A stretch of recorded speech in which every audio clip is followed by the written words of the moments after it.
As you know, I recently left my corporate job and I've been in total recovery mode, all about self-care. One of my new routines is the nighttime shower before bed. There's just something about washing away the day and that reflection that's been super helpful for me. I've been using one of our partners, Osea's Mega Moisture Duo. This combo body oil and body lotion are so freaking incredible. It literally feels like I'm at a spa. I realized that the secret is seaweed and other skin level ingredients that are normally reserved for face products. And that's why I was so excited when Osea became one of our partners. And, we're so grateful for partners like this because one, they keep the show going, but they're also super good for all of our listeners and for our own well-being. So if you want to have that nighttime bliss like I am doing, you can get 10% off your first order site-wide with code DATEABLE at oseamalibu.com. You'll get free samples with every order and free shipping on orders over $60. So head to oseamalibu.com and use the code DATEABLE for 10% off. Let us know which products you end up going with. Share them in social. Super excited to see what you end up choosing. I was so excited to get my shipment from Last Bottle Wines in the mail the other day, full of incredible red wines, all from Napa Valley. I love wine tasting, so having this to my door couldn't be happier. Also, couldn't be more excited that today's episode is brought to you by Last Bottle Wines. If you don't know already, they're a Napa-based online wine shop with a twist. They offer just one handpicked wine per day until it sells out, and they're always at incredible prices. We're talking 30 to 70% off retail. And the best part is that there's no subscriptions, no fees, and no minimum purchase. And I could not be more excited to bring this offer right now because they're having a marathon sale, which is coming up March 28th and 29th. Even better, we're offering Dateable listeners 10% off your first order with code DATEABLE. So if you are a wine lover like me, this is a great time to join. And did I mention that shipping is 100% free? So what are you waiting for? Mark your calendar for March 28th and 29th, or get on it earlier if you want. You can sign up at lastbottlewines.com and use code DATEABLE and find out why Last Bottle is the most fun way to discover and buy amazing wine. The Dateable podcast is an insider's look into modern dating that the Huffington Post calls one of the top 10 podcasts about love and sex. On each episode, we'll talk to real daters about everything from sex parties to sex droughts, date fails to diaper fetishes, and first moves to first loves. I'm your host, Yue Xu, former dating coach turned dating sociologist. You'll also hear from my co-host and producer, Julie Krafchick, as we explore this crazy dateable world.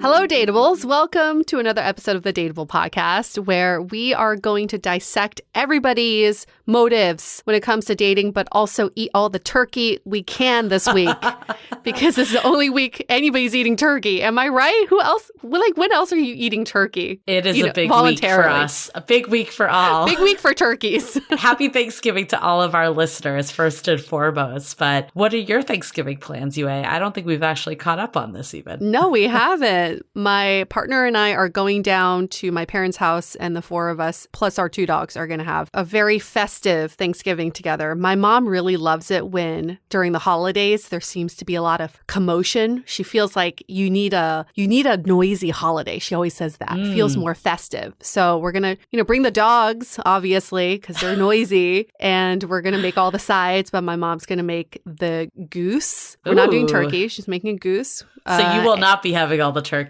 Well, I will still have turkey at someone's house. I just know it. Okay. There's going to be leftover turkey at someone's house. I will have turkey at some point this weekend, but on that actual day, we will be having goose and all the other fun sides. What about you, Julie? I am going to my friend's mother's house. So I'm adopted into her home for Thanksgiving. So I will not be traveling back, but she was kind enough to invite myself and my boyfriend, and then one of her other friends, and then her parents. I love that. She said expect to get really fucked up and to eat a lot of food. Wait, the mom or the friend? My friend said that. Oh, man, I was hoping the mom said that.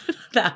But she might have said that too. I got it secondhand. But so it should be a good Thanksgiving. But also, it is Hanukkah starting on Sunday this weekend. Is that early for Hanukkah? So Hanukkah comes on different times all the time. So usually it falls around Christmas-ish. But no, it's very early this year. So Holy I will be getting my cooking energy out by doing Hanukkah celebration. So wow, that's kind of cool. So your holidays just never end. No, it's just going to be a holiday weekend. And I think we're going to go to the Life-Size Gingerbread House on opening weekend. There's going to be a lot of good stuff going on this weekend. I love the holiday decorations. I was in New York for 2 weeks, and they just put up the tree at Rockefeller Center. They haven't lit it yet, but already you feel the holiday spirit. And I walked around the city, and it was like so cold, one of those typical New York about to turn winter weeks. And I just all of a sudden had this giddy energy about me. Just feel, that holiday giddy energy of, I don't even know what's to come, but I'm so fucking glad it's the holidays. I'm so glad it's here. I feel like it snuck up this year, but we had the opportunity on this episode to talk to a hilarious comedian, Bernice Ye. And this episode could not be more perfect for Thanksgiving because it's all about being a quote unquote leftover, which is when you've hit the ripe age of 30 in China and you are considered a leftover woman if you are not married. Yes, you heard that right. We've talked about this term maybe a few years ago, and she's made an entire stand-up bit around it. And it's so lovely because she is, born and raised in China and coming to the States and putting on a fresh spin on this term that's just been so normalized in Chinese society, but also looked at with such crazy eyes in the US. Like, what did you say?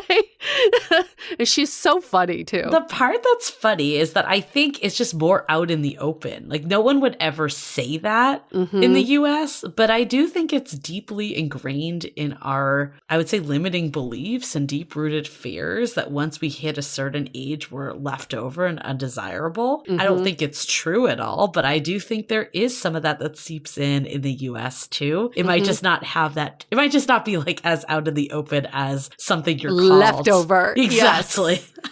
Yes, just spinster, sounds good enough. Same thing. But I think it's perfect timing for many reasons. One, leftovers obviously plays into Thanksgiving so well. But I also think a lot of people, while the holidays are super fun, there is stress that comes with the holidays too, especially if maybe you're not in the place you want to be for the holidays. Like, let's say you are single and you kind of fear that you're going to be the person that everyone's asking at the table, why are you still single? Or what's going on in your love life? I think there's a lot of that fear, and we talk about it in this episode, that a lot of it comes from our parents and family members just wanting the best from us. But I think if we're already feeling insecure or not happy about something, it can be stressful to be like, I have to face this head on. Yeah, and this is the time of the year where you do see those annoying family members who have their own opinion of how your life should be lived. And let's not forget, even if you're not single, your family has other plans for you. Why aren't you married? Why don't you have kids? It doesn't end. Right. Why aren't you living together? Why are you living together? Yeah. There's always something. You can't do anything right. Can't do anything. Because everybody thinks that they know how to live your life the best, which is hilarious because they don't. So one of our moderators in our Facebook community, Love at the Time of Corona, Tony, he has posted this last year as well. But apparently, I'm not a huge Twitter user, I'll be honest, but apparently in the Twitter community, there's a thing every year of Thanksgiving clapbacks. What does that mean? It's basically, like, what is like a witty, smart-ass response you could give? I can give you an example. So one of them, there's some memes, and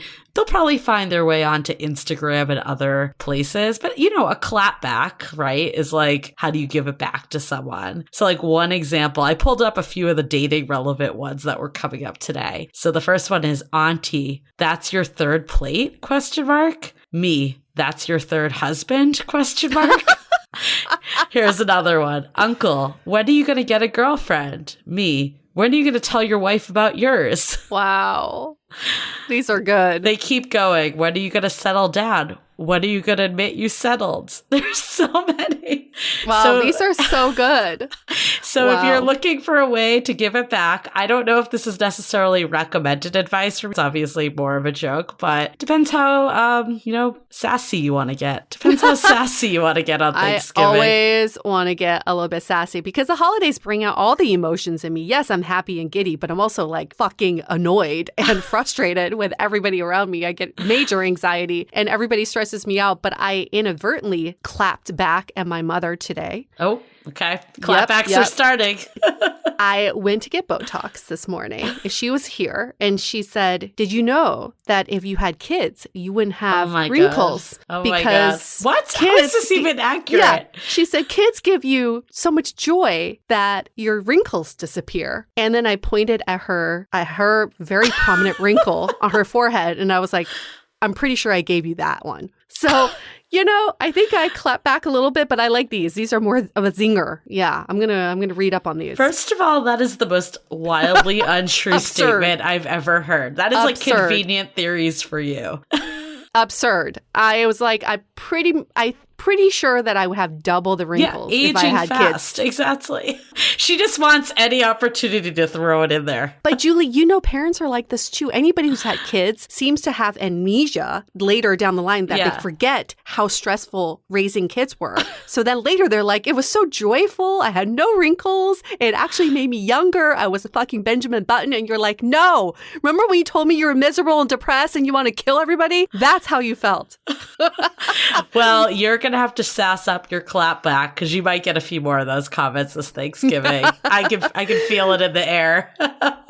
Well, we're going to work on our clapbacks because that is related to our question for this episode. Someone wrote in and said, the holidays are coming and they're very stressful for me because I am single for the first time in many years. And I know my family will ask me why I'm single this year. What is a good response for them? Hey, where's that clapback? Let's bring out that handbook. It's so funny that you could be living your best life, but just by one question from your family member, it ruins your entire holiday. So first and foremost, don't let that happen to you, but also know that your life is your choice. So when family members ask you, why are you single this year? It's almost like you're the leftover, nobody wants you. That's all implied. But you take that back and you control the conversation and say, I chose to be single for this holiday because I was in bad relationships in previous holidays. And guess what? This is the best holiday I've had in many years because I'm finally making choices for myself this year. Yeah, I really do believe for the most part, not every family, I don't know, but for the most part, it's coming from a good place. Yes. And I think I forget that sometimes. I know. And I think a lot of it is that, like people want you to be happy. And sometimes we equate relationships to happiness or what you should be doing or where you should be in life. So I think it's all about really sharing like, hey, I totally know that you're concerned, but I'm super happy right now. So there's nothing to be concerned about. I'm actually living my best life or I'm doing whatever is making me happy right this minute. Insert all that. And I think also like, I love what you said, don't let it ruin your holiday. Even if people don't say things to you, we've heard this before from members of our community and our listeners, is sometimes even like seeing their family that they're the only person and their siblings have children and families and they feel left out, that can trigger stuff for them. So I am a strong believer that every stage of life has its pros and cons and nothing is forever. Next year, you could be in a totally different place for better or for worse. And I think it's reminding yourself of what is the good in your current situation.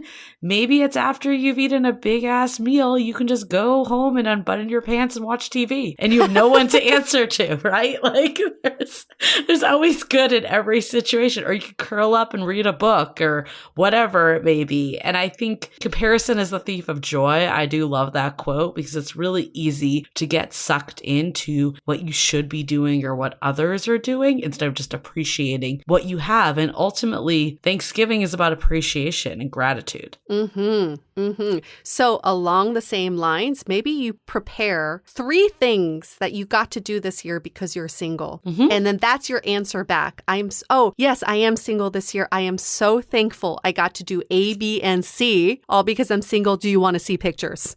Right? Yeah. Turn it into a positive, and then they'll have nothing in response. In fact, they might be really envious of your life. There is this weird thing in society that people want everyone to be figured out. And by being single, you're essentially not figured out. Yeah, like why don't we applaud people for, understanding their self better, or applaud them for taking the time to find the right partner for them opposed to just any partner? And I think of like the analogy of the pie, right? It's like we want the whole freaking pie. And what better way to look at that apple pie on Thanksgiving and remind yourself that you're where you need to be right now and you want that whole pie. And there's nothing wrong with wanting a fulfilling life. And if you have a fulfilling life already, that's great because you could be like, look, I'm there. I just, if I would desire a relationship, I'll find that person eventually. And if, you're not there, then it's an opportunity to like be like, how can I have that whole pie and have that fulfilling life? I'm getting hungry just thinking about that whole pie. All the I pies. want that whole pie too. But that's a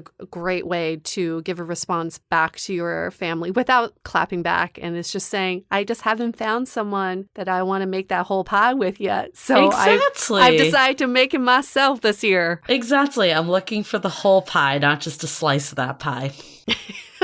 Speaking of pie, Julie, we're going to move on to this next segment, which is called Random Thoughts in Yue's Head. But in New York, I was able to watch Waitress on Broadway. I don't know if you've ever seen that movie. And it was a book as well. It starred Carrie Russell. Yeah, I was going to ask. Felicity. Yep. Yes. Everyone's like, who's Felicity again? I'm like, Carrie Russell is Felicity. That's not her actual name. Like, Felicity is not her actual name. So anyway, I forgot what the movie was about, but watching it on Broadway, it was just so beautifully acted and sung and danced, everything, just beautifully performed. But the entire storyline is about this woman stuck in a bad marriage who finds out she's pregnant with her husband's kid, and she feels even more stuck. So she feels like, maybe I just have to accept this is my life. But once the baby is born, she comes to a different revelation about her life. And there's this one song in the Broadway musical called Dear Baby. And I don't have the lyrics in front of me, but she's writing a letter to her future child. And she said, "Dear baby, I hope you find someone who will hold you for 20 minutes without expecting a kiss back or you to talk back or anything back, because they just want to be there for you and with you." It was more beautifully written than that. And that part made me cry because I kept thinking, like, in society, from the outside, she's got her whole life figured out. She's got the husband, she's pregnant. Her life is wonderful. Yes, she felt so stuck in where she was. And all she wanted was someone to just hold her without expecting anything back. Why the pie thing reminded me of that is because by the end of the musical, the whole theater smelled like apple pie. You're like, this is the best thing ever. And she's making pies the whole time. That's her forte. So I really thought that was just so beautiful, is that from the outside, anybody's life can be perfect and can look perfect, but only you know what makes you happy and nobody else can tell you that. So take that control back this holiday season and build and create what brings you joy. Yeah, and I think that's why people get so hung up with these like milestones, is because it makes it so simple to gauge where someone's at. Even though it's not accurate, it's much more difficult to really dig in with someone and see how they're doing, opposed to just being like, oh, are you engaged yet? That's like an easier thing to bring up, even though it really doesn't mean anything. Like if you're not happy in your relationship, then does it matter that you're in a relationship? Doesn't matter. But for whatever reason in society, it's still like some benchmark and some like finish line you've crossed. Yeah, like you're accepted into this upper echelon of society because you check this off your checklist, and we know that's not the case. This is like what we've been preaching all along on our podcast. So we hope that this holiday season brings you joy because you bring yourself joy and you are in control of that. But we do have a gift for all of you for Thanksgiving. We do. We do have a gift, and it's not pie, sorry. We can't mail pies out to all of you. Well, it's against health regulations. questions. But we would. That's if we the could. reason why we're not doing it, clearly. So we hope you're listening to this before Thanksgiving, because starting Black Friday, we will be re-releasing our Finding Your Person program. This was a very popular program we released a few months ago. The people who were part of this last cohort are just finishing up the programs, giving us space to welcome new members into the program. It is a 6 to 12 week program. You go at your own pace, but we've noticed from this last cohort, people either take 6 weeks or a little bit longer. That's up to you. The entire program shepherds you along into finding your person. Julie and I have both used the same methodology to find our people, at least our people today, and we're happy with. And we feel the need to share this with everybody else. So that is our gift to you. We're launching this on Black Friday, and it's going to be live from Black Friday, which is the 26th, all the way to the 30th of November. So it's not that many days that we're opening up the program for you all to sign up for it. And then we will be closing cart midnight on the 30th, midnight PST on the 30th. And again, it's just UA and I, so we do have to limit the amount of people. I think the amount we had last time, 50 people, was perfect. We were able to have really good group calls that weren't too crowded. We were able to kind of help shepherd people through and check in on people as they're doing the program. Honestly, I think the biggest gift I got this season was seeing the progress that people made. Like the last check-in for some of the people that have made it all the way through, we asked like on a scale of 1 to 10, how good are you feeling about finding your person? And a lot of the responses have been like 8, 9, 10. I'm like, this is freaking amazing. And just, you know, like feeling that way and like understanding, I think a lot of people either identified the real root cause of what was going on for them or got more clear on what was going on for them. And that's really the deeper work. And of course, we do all the stuff of how to navigate dating apps and meet new people in real life. It's really a breadth of material. I really believe it is our best material we've ever created. So I'm super excited that we're getting the opportunity to share it with more people for Black Friday.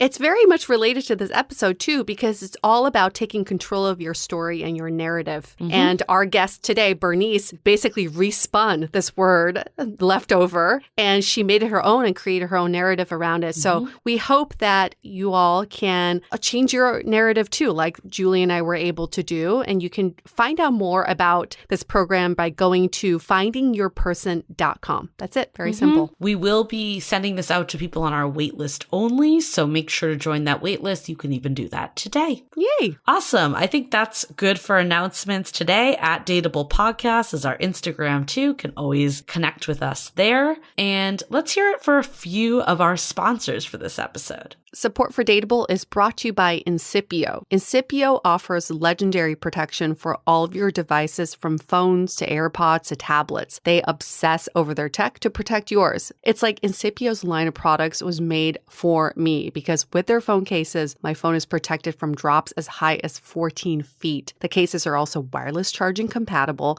and there's a lifetime warranty. So they've got you covered. I have the Organic Core Clear case, which is made up of 100% compostable materials that reduces landfill waste by naturally re-entering the environment from where it started. All of the packaging is made out of 100% recyclable materials with eco-friendly water-based ink. Now, for Dateable listeners only, we have a special offer. These incredible cases are now available for purchase at incipio.com, and you can use the code DATEABLE for 20% off. That's INCIPIO.com, and use the code DATEABLE for 20% off. This episode is sponsored by BetterHelp. It is no surprise, Julie and I are huge fans of therapy, especially online therapy, and BetterHelp can do exactly just that. They match you with your own licensed therapist and connect you in a safe and private online environment. I was able to start communicating with my therapist in less than 48 hours, super fast. BetterHelp is committed to facilitating great therapeutic matches, and it's more affordable than traditional offline counseling. Their licensed professionals specialize in everything from stress management, anxiety, trauma, dating, and grief. We at Dateable wish for all of you to live a happier, more wholesome life, and we think therapy and prioritizing your mental health will accomplish that. So as our listener, you'll get 10% off your first month by visiting our sponsor at betterhelp.com/dateable. Join over 1 million people who have taken charge of their mental health. Again, that's BetterHelp, HELP.com/DATEABLE. Okay, let's hear it from Bernice, all about the leftovers.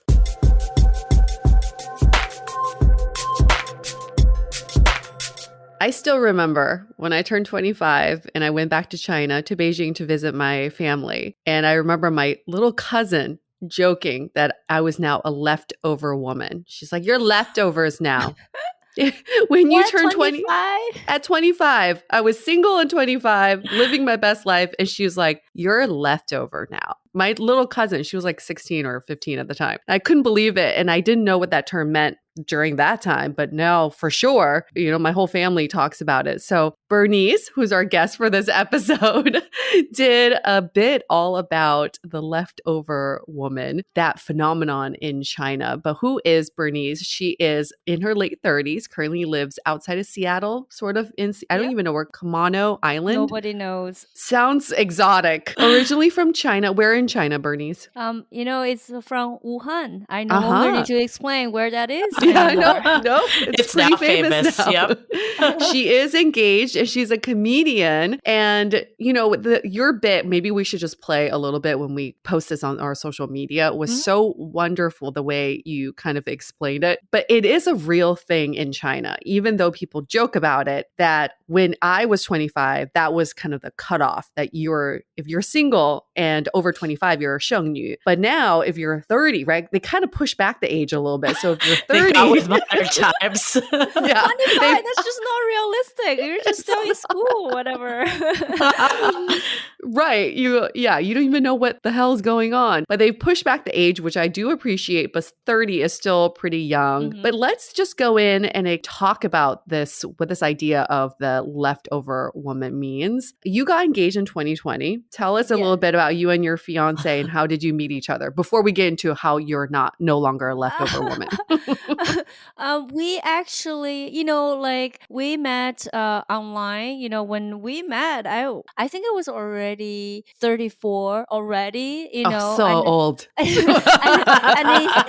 and he is 43, and we met online, and then that's the time I just got out of a long-term relationship, and then we met on Match. Oh, I know it's so embarrassing, but hey, not at all. I was like, you know what? I just want to go on somebody who can afford a monthly subscription. I want to rule out. Who has their own Netflix. A good way to scan, right? Yeah. So we dated for like a year and a half or so.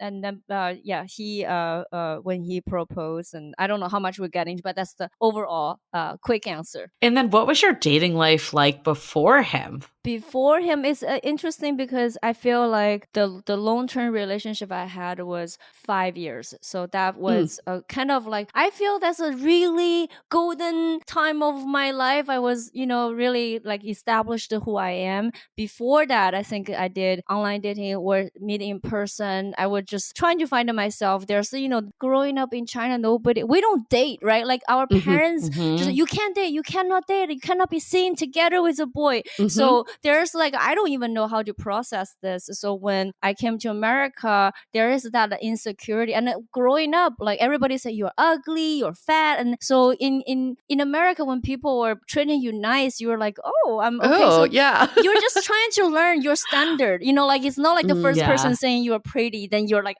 I like you.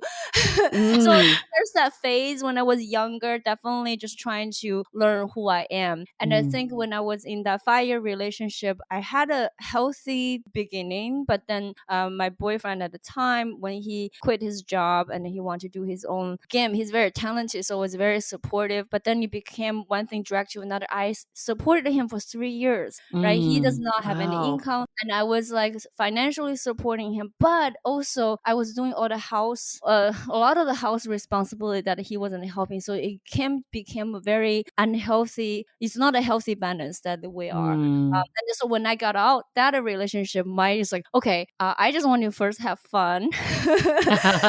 And I also want to like establish a criteria of like, I don't want to date losers anymore. I want to make sure that the next person I met like meet the standard, and also I can be authentic of who I am. Yeah, Bernice, I feel I feel like I'm already having all these light bulbs go off in my head because you're helping me process also my early adulthood. And it makes so much sense because in Chinese culture, you don't grow up with validation. So when you do get validation, it becomes really uncomfortable. And what Chinese people love to do is they love to, when they see you, they love to tell you how you're different from the last time they saw you. You got taller, you got shorter, you got fatter, you got skinnier.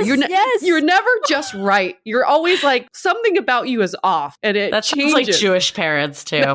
There we go. That's why we get along so well. So it kind of makes sense that when you're trying to work through your values and your standards, you're like, is this just basic good human behavior? Or does this person actually like me and I should like them back? Right, exactly. I feel like one of our like community members who's Asian said, you are basically told don't ever date. And then it's like, where are the where grandchildren? Are my grandkids? Yeah. And they're like, why don't our families and, everyone understand that there's a lot that happens in between the two? How did you kind of deal with, being back single after the 5-year relationship and now entering probably like territory of being in this quote unquote older bucket leftover stage? I just feel so lucky that period of time I am in America. Like I can't imagine if I lived in China at that time, because in China also like strangers can get into a business. Like here, there's a boundary you set, right? Like, hey, none of business, shut up. But then in China, it's like a stranger on the street. They can say, oh, why? Like I was wearing a tank top in May once in Beijing, and there's a random person on the street saying, aren't you cold? Always. Yeah. And then like aunties and uncles, they were saying, I know a guy, you should go on a date. They would just harass you forever. So first of all, like, I'm just very glad I'm here. And then I think there's something good as a distraction for my parents is that they went through, actually from the beginning when I grew up, they were always fighting. So they fight, but my mom is also like, she's very busy. She's always hanging out with her aunties. She tried to start a dance troupe, whatever. So she's very busy. So I will call her on the time that I know she's not going to pick up. Like you're supposed to call your parents, but there's a time difference. So I will pick up the time to call, and it's her fault that she missed my call. So I paid my duty of calling her. Did you think that she would like give you shit? Is that like why you were kind of avoiding the call a bit? It's more like reduce the frequency. So like, I will talk to her enough, give her the update. But then, like for my mom, it's really hit and miss. Sometimes she's so positive. She'll like, okay, thank you for, oh, good, you're dating this guy. The next time you call, it's like, well, this guy, not good. His job is not good. And when are you getting married? Then like, if I reduce the frequency, chances are there's less harassment. Yeah. Less harassment. I always like to say that Chinese moms have amnesia because you tell them one thing and they're like, good, that sounds good. Next time you talk to them, they talk about the exact same thing over again. They always like to revisit old issues for some reason. So when did you ever feel any sort of pressure from your parents now that you're at an age to get married and have kids? Definitely. I feel like now is actually better because even in my late 30s, they almost like have this give up feeling, Yeah. It's almost like their friends give up on them to harassing about me. Like their friends almost like, oh my, there's no point. And then they're like, okay, we gave up. But I feel like in my early 30s, like the period you're just entering that leftover women phase, I feel that's the one they have the most pressure because of all my cousins, right? Like my grandparents, all the grandkids, they are married, they have kids. Oh my God, my cousins have 2 kids already. So at this point, I feel like grandparents, their wishes has been fulfilled. But then before that phase, I'm the only one. So like everybody's like, what's the deal? When am I getting married? The only thing that kind of held my parents back is because when I was with my ex, my parents visited me. They stay with me from China for 3 months. Wow. So they lived with me, and they were like, even though they want me to get married, but they were like, this guy, we're just not sure. We're just really not sure. And then because when they visited, he didn't really try to communicate with my parents, and then my parents see I have just take such a heavy load on the household and everything. So when they went back to China, their number one priority is not to get me married. The number one priority is like, you should break up with this guy.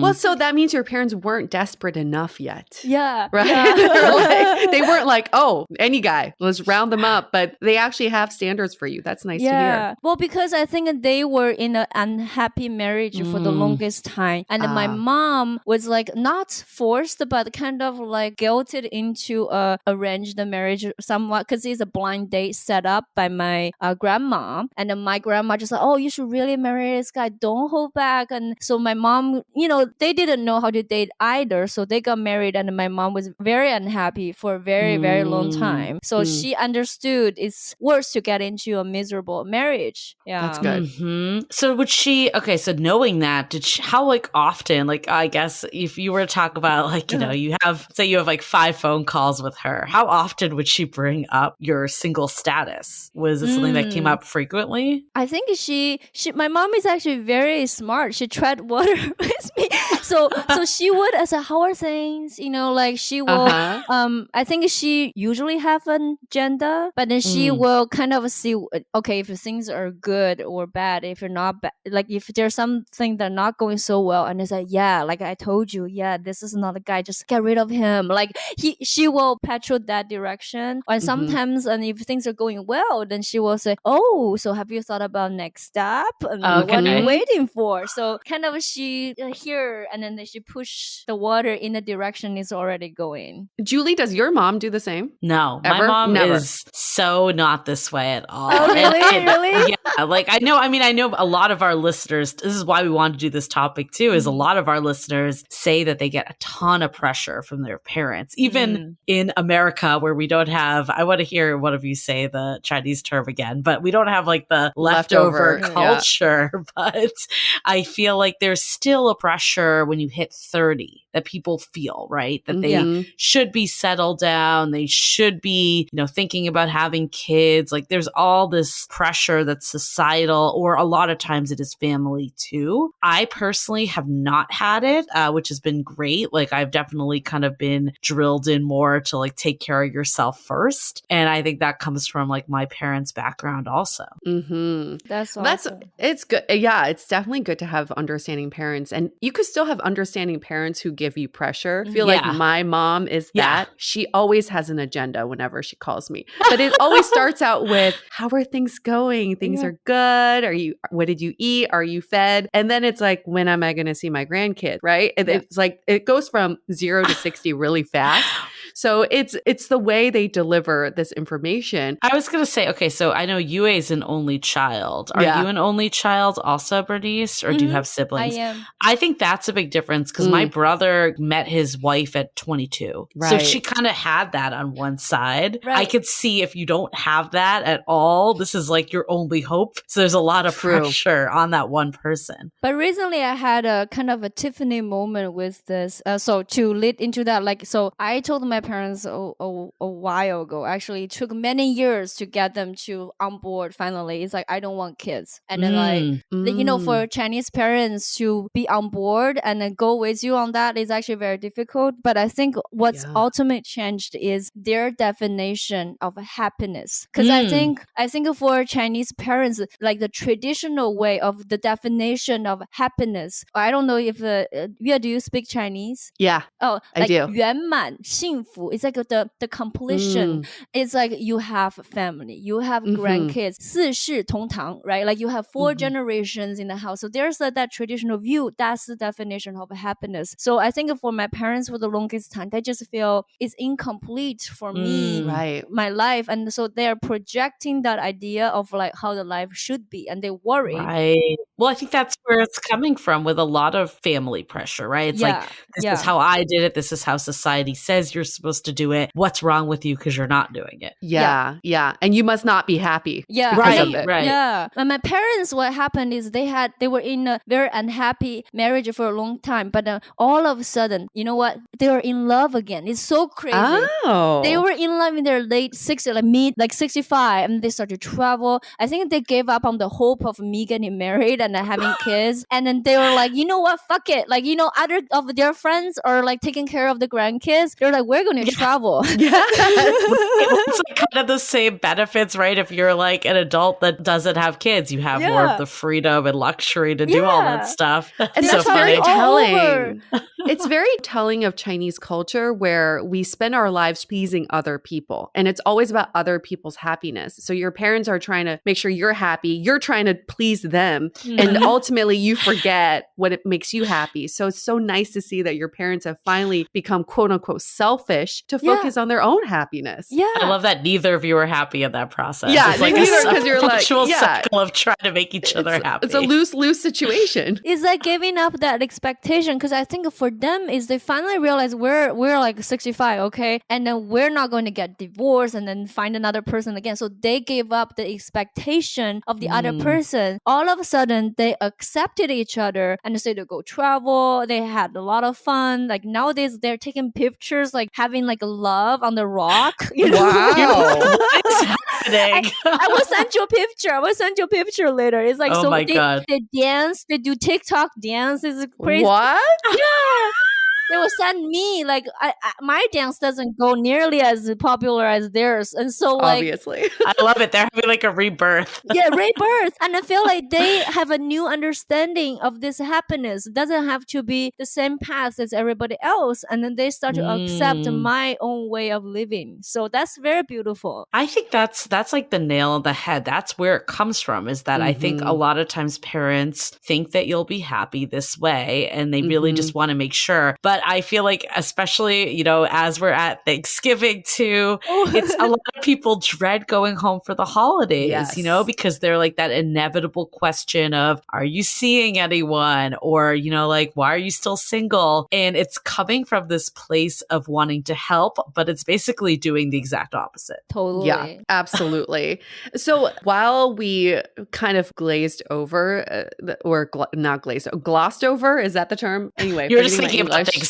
I'm just thinking about Thanksgiving and donuts and turkey. So we kind of glossed over the term of a Sheng, which literally translates to leftover woman. Bernice, can you tell us, when was the first time you heard about this term and what was your reaction? What was the context in which you found out? Okay. I feel like I heard of it when I was in China. Like I heard it before I was 30. And then at the time, I almost feels like, I don't know, I'm trying to remember, right? Like first of all, I just feel like when you're in that culture, you're almost not surprised. You're almost not surprised. Like your cousin, like 16, and then you will call someone older. It's like, yeah, like at the time, just feel 30 is a hella old. Like when you're young and you feel like, yeah, I hope I'm like married when I'm 30, whatever, right? So I wasn't surprised. And then it's almost like when I'm in America, I almost forgot about this until the term surfaced in my head again. And then pretty happy. And now I'm a leftover woman. And then like, I think it's only the perspective of living in America to see how women can be so much happier, independent, and having our own place, and to go back and look at what I was just took it for granted. Like I just thought, yeah, of course it's a leftover woman. I didn't think that's wrong, whatever. And then now it's like, wow, that's terrible. And then and then the thing is, like, I looked it up, right?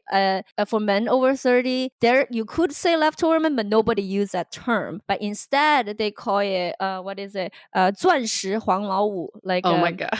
and then 黄金单身汉 is like a diamond single man or golden bachelor.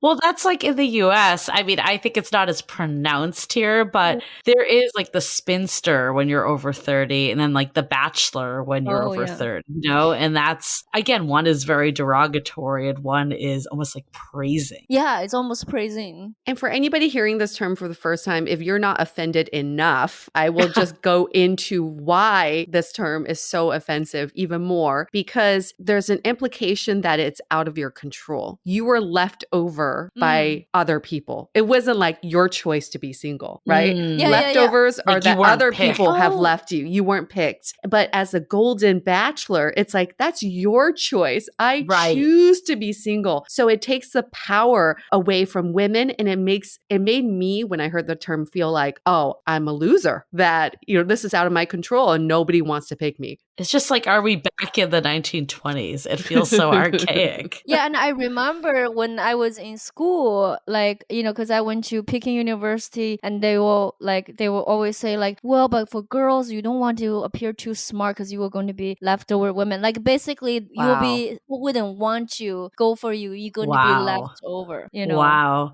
So did you internalize any of this, or were you kind of just like, fuck it? Like, did you, like, when you were single, did you feel like something was wrong, or were you just embracing it? I wasn't thinking. So the part when I was in China, I wasn't thinking so much about that much. And also, like, when I grew up in China, I was totally tomboy. So like, I was behaving pretty much like a boy or man. Like, I just don't even think I was a girl. Like, it's I don't know. Like, nowadays, I feel like I went backwards as everybody else in the US, right? Like, straight people, they're like, I'm fluid. But I feel like when I was in China, I was totally like a butch lesbian thinking, like, at least.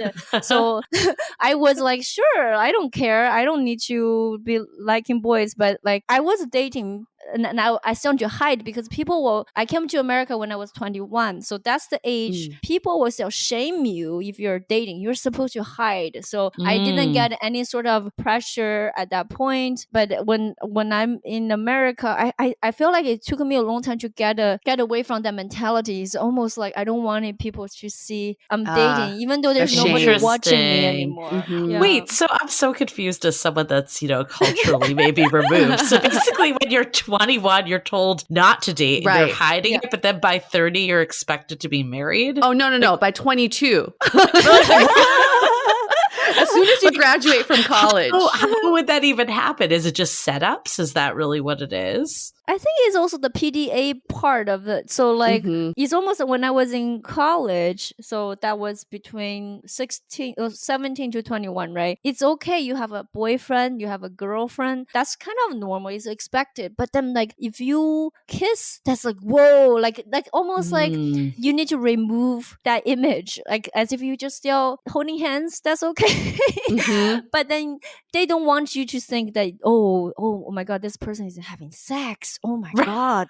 Like, that is unspeakable, It's so funny though, because there is something so much more wholesome about being married and having sex, right? It's like for procreation. But if you're single and dating, there's like this promiscuous vibe. It's either that people either think you're having no sex, or if you are having sex, there's this feeling of like you're doing something wrong and it's shameful. At least, because I was also like maybe older too in China at that time, is more conservative. I think now people are more open though.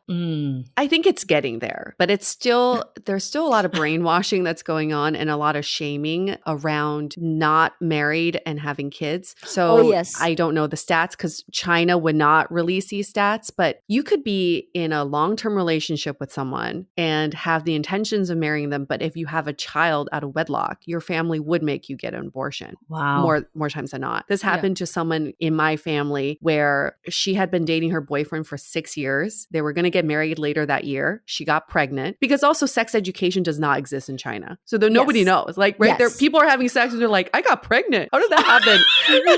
So sex education is not happening. And then she got pregnant and they made her get an abortion. They got married later that year and then had a kid a year after that. And that was okay. Wow. So there's just so much shame around the technicality of it all. Yes. You have to be married in order to have kids. Yeah. It's really fucked up, even if you've been with someone for like a decade. It's so much shame associated with it. Yeah. I do think that also exists in the States for too. sure. Yes. I think there is like a lot of areas that, there is that we know that from, just in certain states, abortion is not okay and looked at as as, the cardinal sin. But then even in the most liberal of areas and cities and stuff, there's still this pressure, right? Like, where is that? I guess I'll direct it to both of you, but maybe Bernice first. Like, where do you think that pressure is coming from, even in the States where, I mean, I know we don't go around talking about like leftover women here, but there still is this like feeling of there's something wrong once you hit a certain age. Yeah. Let's see. I feel like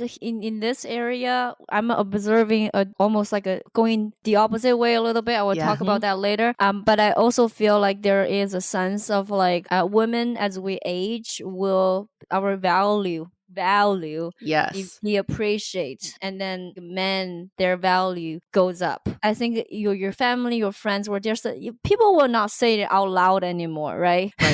But then they still feel like, oh, you're beautiful, you're young, but then as you get older, like so much of our value is associated with our appearance, our sex appeal, and all that stuff.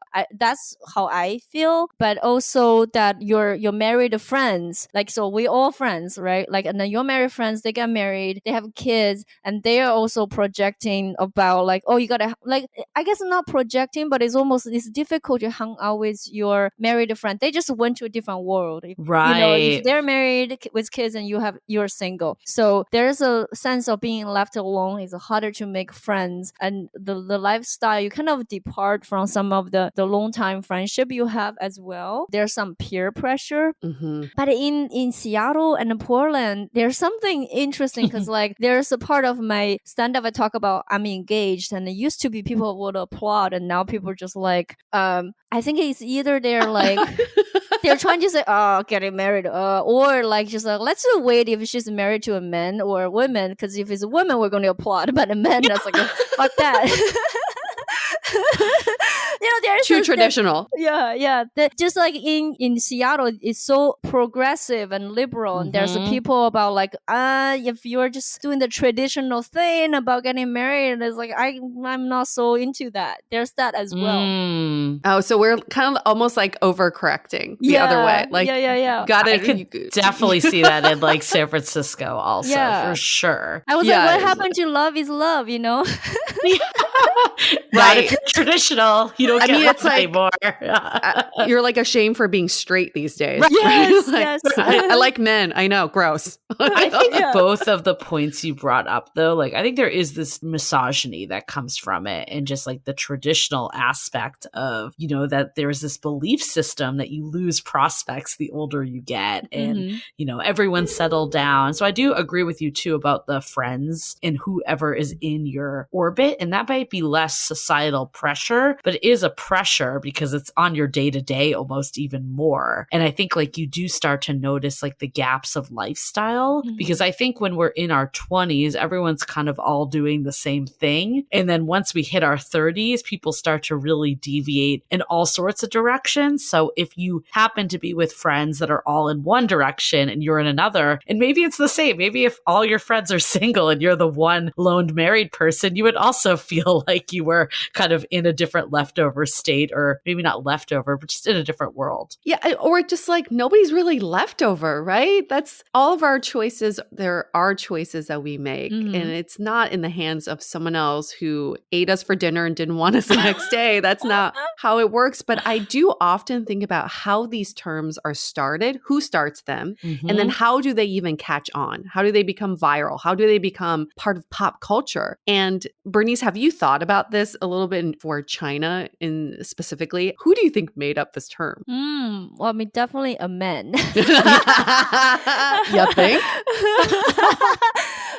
It sounds like something people will like. I just feel it's I don't know. Okay, in my head, this is the image I have. A guy got dumped, and by a woman, and then like just very upset, and just went online to write an internet like an internet novel, like a blog. Like a blog saying it's like she will be leftover woman. Like just use it, but then like I feel like that is very easy to catch on. Like something something that shows up on the internet. I'm completely making this up. So, but like in my head, I just have that image, like, and then that went online and people are like, yeah, yes, she's a leftover woman, fuck her, whatever. Went like, viral. Same thing as like, Mark Zuckerberg couldn't find date and he started Facebook. Like there's a lot of yeah, it's all about the dirty man that can't get women. That's clearly where it all stems from. Yeah, whenever the ego get attacked, and the defense, the mechanism is to kind of putting other side down, right? Like, I think it's the ego, the hurt ego that started it, but it's also the jaded women that perpetuated it, right? So the man probably got hurt. He's like, I'm going to make up this term, but he caught some women at the right time who were probably just turned 30 or whatever and felt down on their luck, felt bad that they were single, and were like, exactly, now there's a term for it. Misery loves company, so I'm going to keep perpetuating this term, and I'm going to call other women this term. And what is beautiful, though, is in recent years in China, some feminists have taken this term back and said, yeah, Sheng could mean leftover, but Sheng also could mean heavenly, kind of queen-like. I think that's one way of describing it. So they've retaken the term back and said, nope, no more leftover. We are powerful queens who have chosen to be single. Okay, let's pause here for now for a message. This episode is sponsored by Via. We all know there are things that can help set the mood in the bedroom, but did you know a little THC could also do that? Yes, Via has developed a unique blend of pleasure-enhancing cannabinoids, libido-strengthening herbs, and a low dose of THC all into one mind-blowing gummy called High Love. This gummy, wow, it will awaken your senses, increase blood flow, and intensify any sexual experience. I've been pleasantly surprised by the High Love gummies because it is just the right amount of THC for me to have a good time without feeling sleepy. And hey, if THC is not your thing, Via also offers a wide array of other gummies without it. And everything legally ships in 50 states with discreet packaging directly to your door. So if you're over 21, you can get 15% off and a free pack of award-winning Dreams THC plus CBN sleep gummies with our exclusive code DATEABLE at viahemp.com. That's VIIAHEMP.com. Let the gummies work their magic. Head to viahemp.com and use the code DATEABLE to receive 15% off and one free sample of their Sleepy Dream gummies. That's viahemp.com and use the code DATEABLE at checkout. Take your passion and pleasure to a whole new level with High Love from Via Hemp. This episode is made possible by Badlands Pets. As you all know, Mojo, my precious baby, is the reason why I found love in the first place. He made me feel love again. So I would do anything to ensure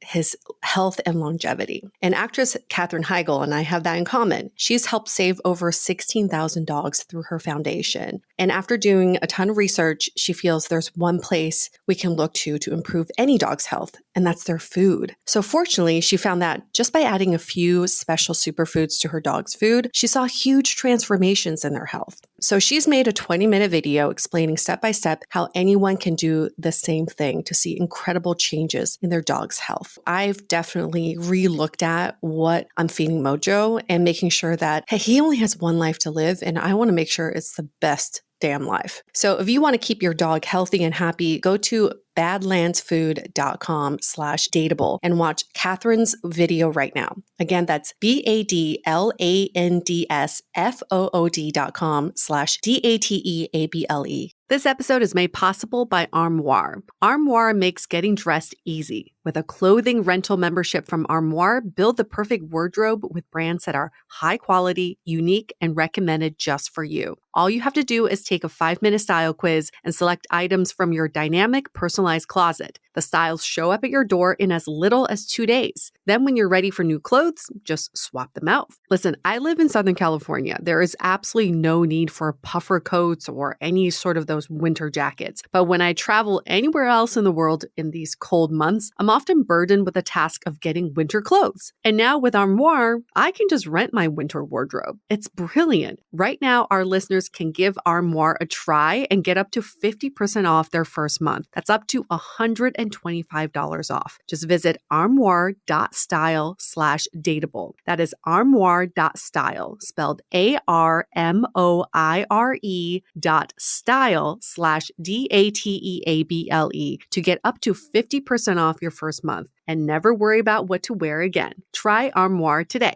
I feel like in the US, though, just bringing it back to here also, I think it all stems from romantic comedies. I think that's where this like statement came from of, you know, like you need to be married or whatever by a certain age. Like I feel like there's been so many shows that kind of reinforce that stereotype too. And I feel like a lot of them don't even exist anymore. Like I can't even remember the last time where I've seen that like very traditional romantic comedy that, you know, like kind of the credits end when the two people get together. Like that doesn't really exist as much.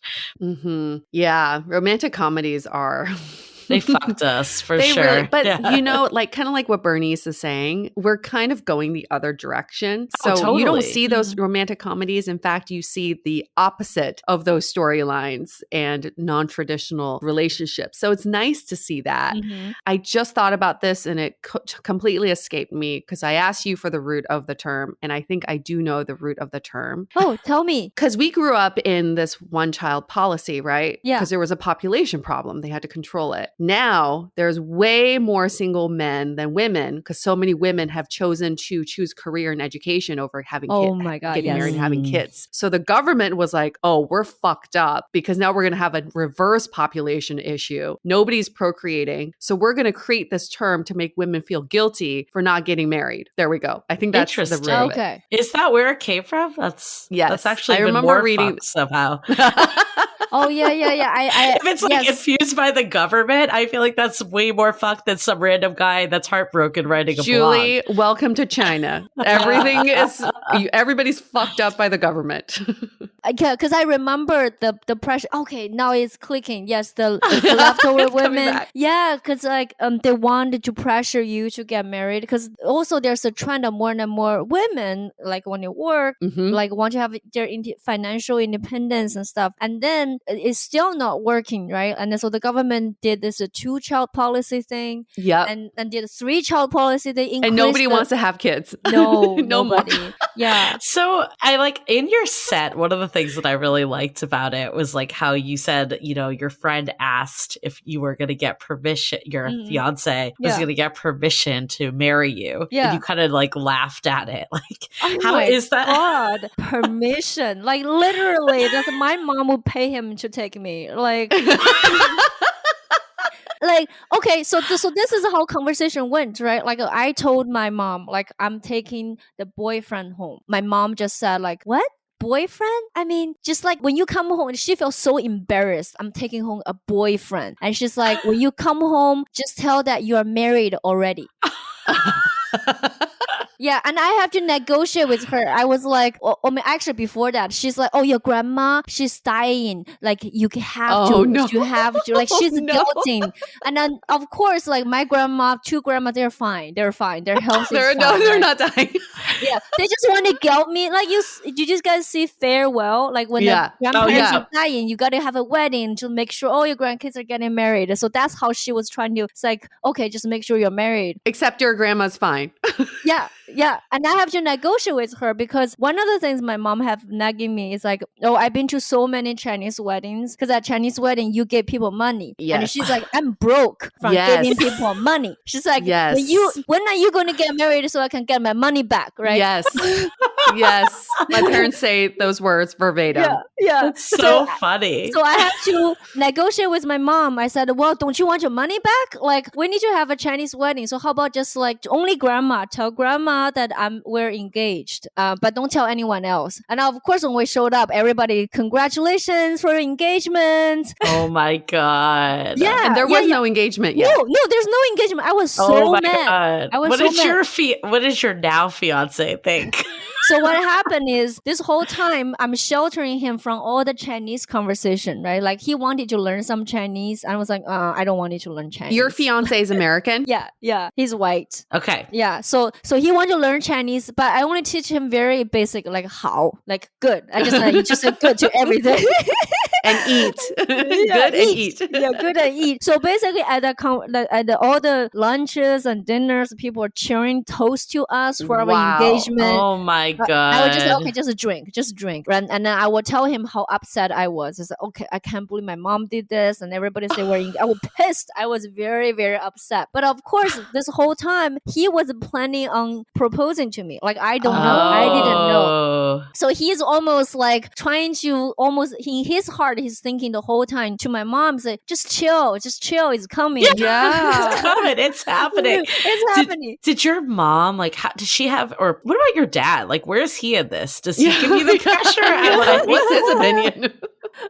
Oh yeah, my dad, I think he's so traumatized by my last boyfriend, and he just want me to end up with somebody like basically there's a bar. He said, okay, this guy is not good for this reason. He wants to have a checklist to watch out for me, and he's like, okay, this guy is good for this. He's taking care of us. He's respect for us. He's funny. He's trying to communicate with us. So for him, he's trying to say, okay, I give the thumb up to this guy. So he wasn't trying to. Yeah, he's being protective. He's kind of keeping an eye on for me. But my dad and my fiance, his name is Rich, and they had a really good moment because I think even though they don't speak the language, with the help of some translation or Google Translate, they really clicked because they like photography. They like some of the common interests. Yeah, interesting. So they had some really fun moment. They danced together.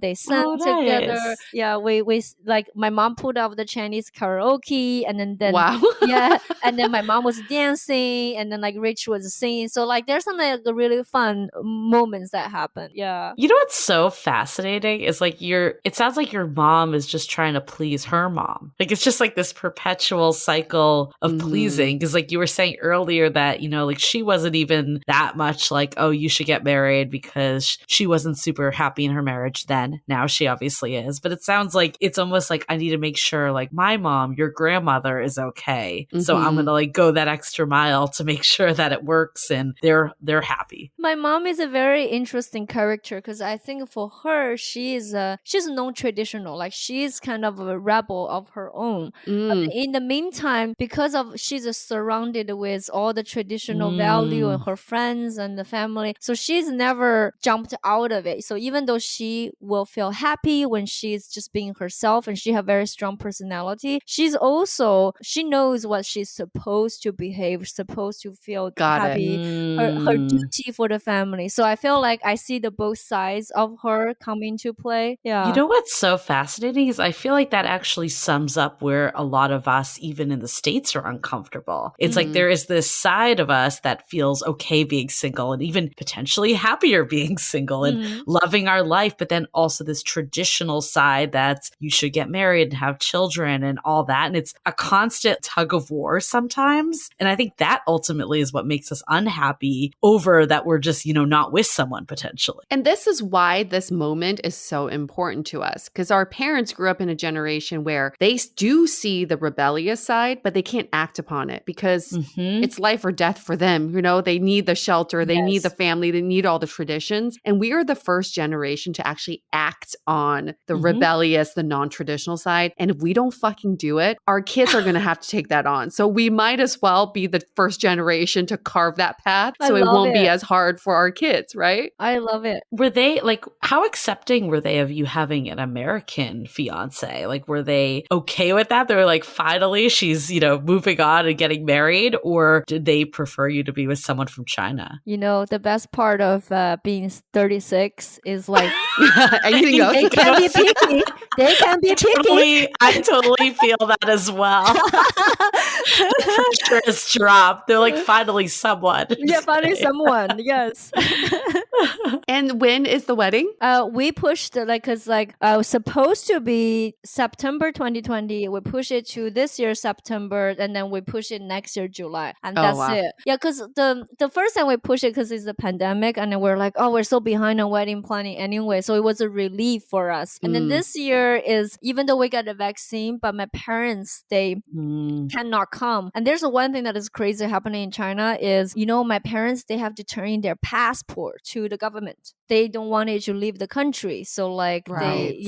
So right. Because for us, it's like we want our wedding to be a celebration with our family, with people who we love, and then it will be really bummed that my parents cannot make it, so we pushed it. But even now, looking at the July, I'm not sure. But fingers crossed they can come. So how do you feel about just like wedding traditions? Like as someone that, you know, you've said that you're not as traditional, like do you want to wear the big white dress? Are you going to take his last name? Like where do you stand with that stuff? Wedding traditions are so stupid. Like so I feel dumb. so dumb, so dumb. And then to be honest, like this engagement ring thing, like I never had a thing with engagement ring. It was like, why do you spend that? It was like, why do you spend that much money on this ring? So yeah, there's so many levels of things. I don't get it. Like I think have a nice piece of jewelry is nice, but then is it worth that much money? Right. Like salary. Yeah. And we can have a really nice honeymoon, make it nicer, right? And then also, why is supposed to be a surprise? Like I feel like it's very weird. Or like you're supposed to be a surprise, because like I don't know, like just like if somebody is going to propose to me, because nobody says no really when the guy proposed, right? So you just give so much power. To the guy. You have. Oh, okay, you did. I sure have. Because it was a surprise. Because you were surprised. But I hear what you're saying, Bernice. It's like if you're building a life with someone, why would it be a surprise that you're going to like build a life? Yeah. I know you're giving the guy the control of when to propose, yes or no, whether to propose. I don't know. Like I want to get married, and like let's get married. So there's that already, and then spending so much time. Oh, okay. So the part like we were going to have a Chinese wedding and American wedding because my mom needs to get her money back, right? So like that's the thing.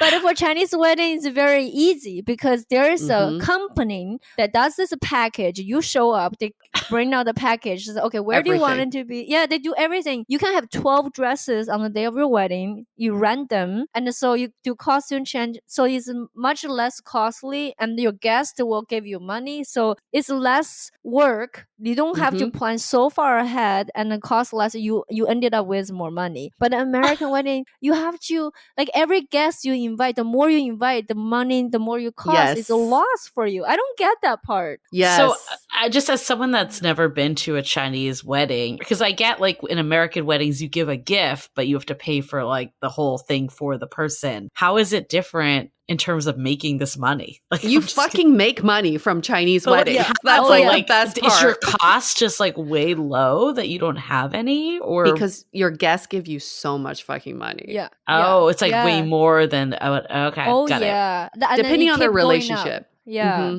And it's a little competitive too. It's like I think a lot of them at the New Year, but then I think at the wedding they keep track of how much money they gave, and that's kind of if it's too little, it's like it's supposed like it makes you lose face. Yeah, it's a thing. There's like a status. Interesting. There is a status. At Chinese weddings, they hire someone to come around to collect the red envelopes. And they come around with a sheet, write your name and how much you gave. Oh my God.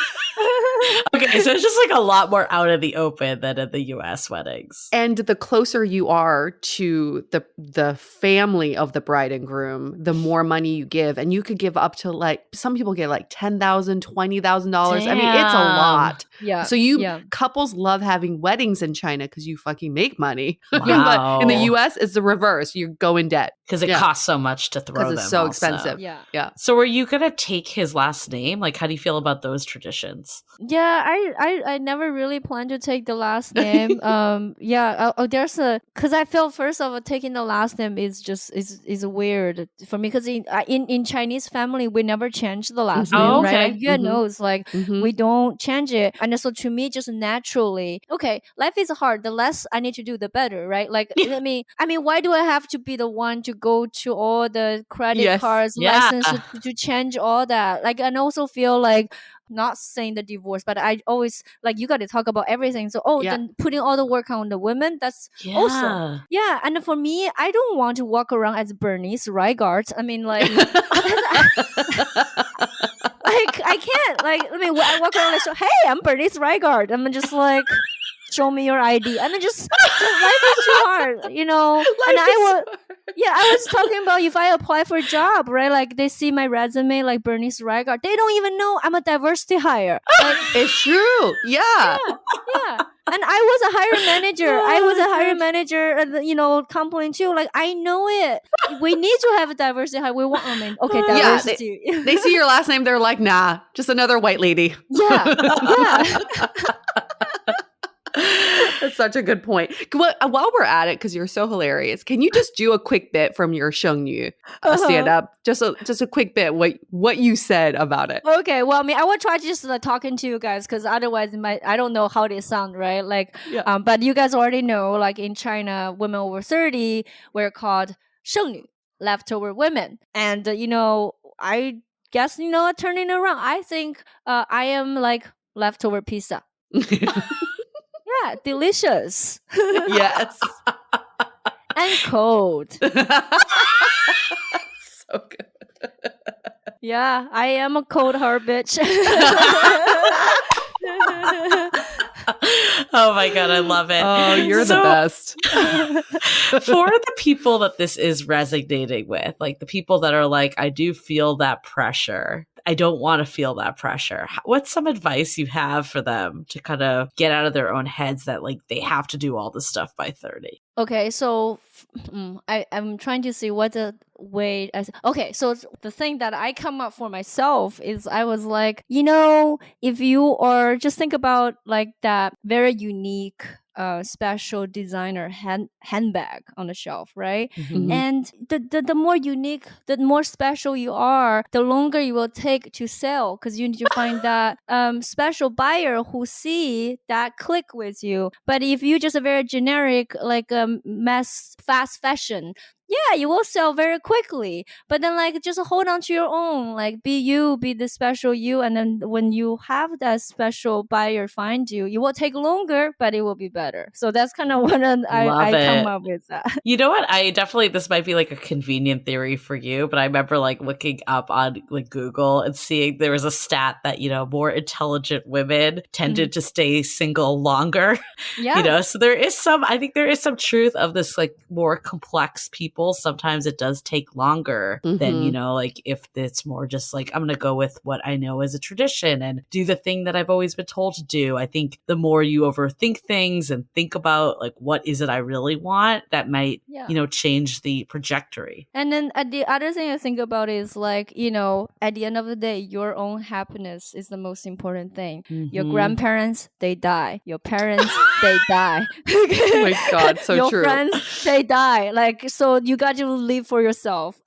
Well, that's a great segue to takeaways because everybody dies. That was my takeaway. Everybody dies. I mean, I think like what I'm getting from this is so much of this is sexist and misogynist too. So I think we really need to like break away where so much of this is coming from before we feel bad about our situations. It's so easy to just be like, I should do this or I shouldn't do this because that's what you're being fed. But taking that second to think of like, what is it I actually really want and what really will make me happy? We have that luxury. I love that we were talking about the different generations and how different generations maybe didn't have that luxury. But in this day and age, we do. So I think there's no shame in holding out. I think if anything, we should be applauded for holding out to find someone that meets our needs, not shamed for it in any way.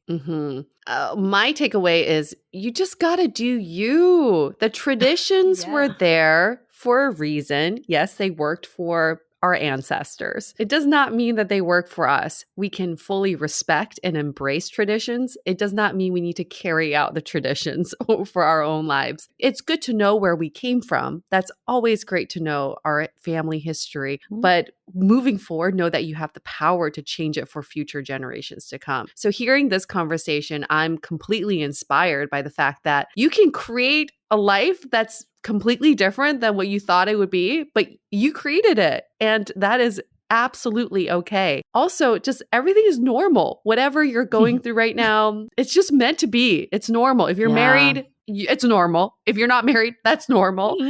Right. Because that's your life. And I've really felt that since moving to the States, putting the focus on myself has been a really hard thing to do, but also one of the most enlightening things to do is that I was not put on this earth to please other people. I was put on this earth to live my best life and to be happy. And I can choose that happiness without being the shadows of other people's expectations. Because if you saw in our example, the more you try to please other people, nobody gets pleased. At the end of the day, nobody's happy.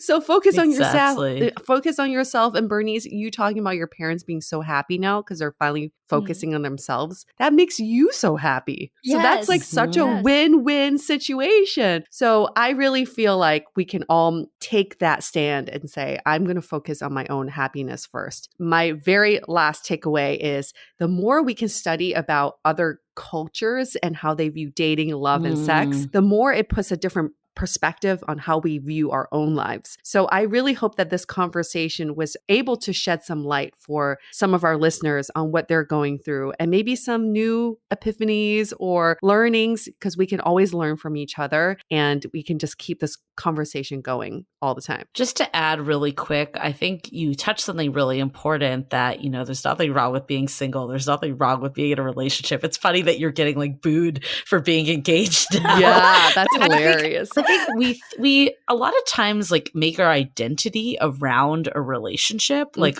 either being in a relationship or not being in one. And I feel like everything else in life, it's a season and things change. It's not that you're always going to be single. And if you're in a relationship, you may become single again. Yes. I think it's how can you be you and adapt to those different stages. And there's positives and negatives in every stage of life. I think as someone that's now in a relationship, like I love being with my partner and being so happy with him. But sometimes I'm like, oh, I just wish I had that like Friday night that I could do nothing and veg out that I used to have like all that flexibility. So I think there's always a positive and negative to everything.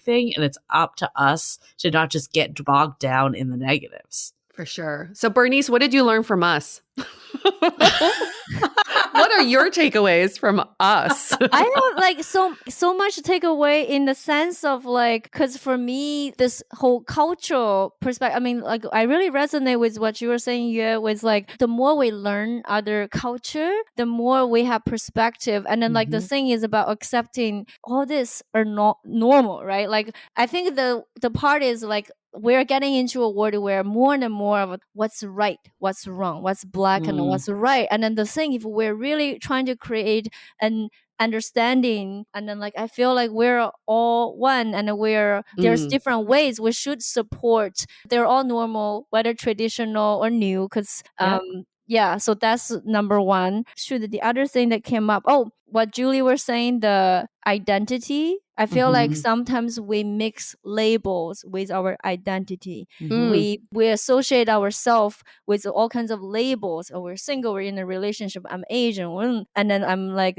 I'm straight, I'm gay. We associate our identity with the labels. But in fact, it's really about being who we are, because there are times you might lose that label and then you don't want to lose your identity. And I feel like, so well put. I think that's about, I also think there needs to be holidays and events for single people. Like it isn't fair that you give all these gifts and money to everyone else and you don't China have a Singles Day.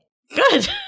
But it's for shopping. But it's all shopping. For shopping. I think the other like big takeaway to like wrap this up though is, it's usually not coming from a bad place when your parents are really in your business. That's true. It's coming from a place of wanting the best for you. Do they know what's always the best for you? Probably not, considering we're in a different world. But I think that is where it's coming from. So I guess last question for you, Bernice. Like if you do have a nosy parent, especially as the holidays roll in, like what's like one tip to kind of get them off their back about about your relationship status? Just imagine, hypothetically speaking, I have a very, the thing is for me, it's easy. Okay, well, because like, in China, you can say whatever, because like they don't have social media. They don't have like, you can fake a lot of things. Understand? Just tell them you're married.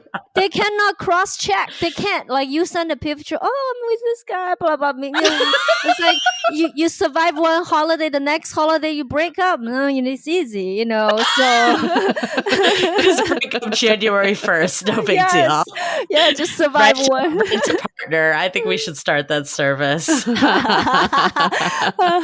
Hire a boyfriend for the holiday. Yeah, exactly. That exists. Send us your photo. We'll Photoshop them in. It's only $25. I'm just kidding. and add a dog too. Add a dog. Exactly. Oh, always. Yeah. Well, didn't you didn't correct your grandfather for thinking that like Mojo was your kid, not your dog? My grandfather passed away thinking that I was married with a son, and that's oh my god. And nobody corrected him. They were like, yeah, my son being a fur ball, like he's a dog. But my grandpa said something to my dad, like, how's your rambunctious son or something like that. And my dad's like, good. Oh my God. It's a good boy. Technically not a lie, just not the truth either. Sometimes, for our grandparents' generation, let's just keep them in the bubble. Right. They're like, at least they die happy, Exactly. They die happy. So Bernice, for people who want to see you either live in person or online, where is a good place for them to find out more about you? Awesome. Yeah. So I put a lot of my schedule shows and some of the contents on Instagram. It's at Bernice Comedy. And then I talk about cultural stuff on TikTok. It's also at Bernice Comedy. I am doing a tour. So I'm taking the RV from Seattle, drive down the coast and to San Francisco, LA, San Diego. Nice. So on my website, I will list all the shows and the tour schedules at berniceye.com. We are totally going to meet when you roll through San Francisco and LA. Oh, you okay? Yeah. I'll hit you both then. Yeah. I think we're going to be friends. Oh my God. I can't wait to hang out. It's going to be so much fun. Yeah, I'm going to get everybody. Everybody's going to come. Thank you so much again for this conversation. You are just as smart as you are hilarious. So your fiance is a very lucky man. Tell him that. Yeah. Well, he can listen. I will play this part of the podcast to exactly. him. Yeah. It'd be like, surprise, honey. For all of our listeners, we also feel the love when you give us 5 stars in Apple Podcasts and give us a nice little review. It just makes our day. And we know that if you're enjoying this content, show us a little validation, if you will. We really appreciate it. And with that said, we're going to wrap up this episode. Stay dateable. The Dateable Podcast is part of the Frolic Podcast Network. Find more podcasts you'll love at frolic.media/podcasts. Want to continue the conversation? First, follow us on Instagram, Facebook, and Twitter with the handle @DateablePodcast. Tag us in any post with the hashtag StayDateable, and trust us, we look at all of those posts. Then head over to our website, dateablepodcast.com. There you'll find all the episodes as well as articles, videos, and our coaching service with vetted industry experts. You can also find our premium Why series, where we dissect, analyze, and offer solutions to some of the most common dating conundrums. We're also downloadable for free on Spotify, Apple Podcasts, Google Play, Overcast, Stitcher Radio, and other podcast platforms. Your feedback is valuable to us, so don't forget to leave us a review. And most importantly, remember to stay dateable.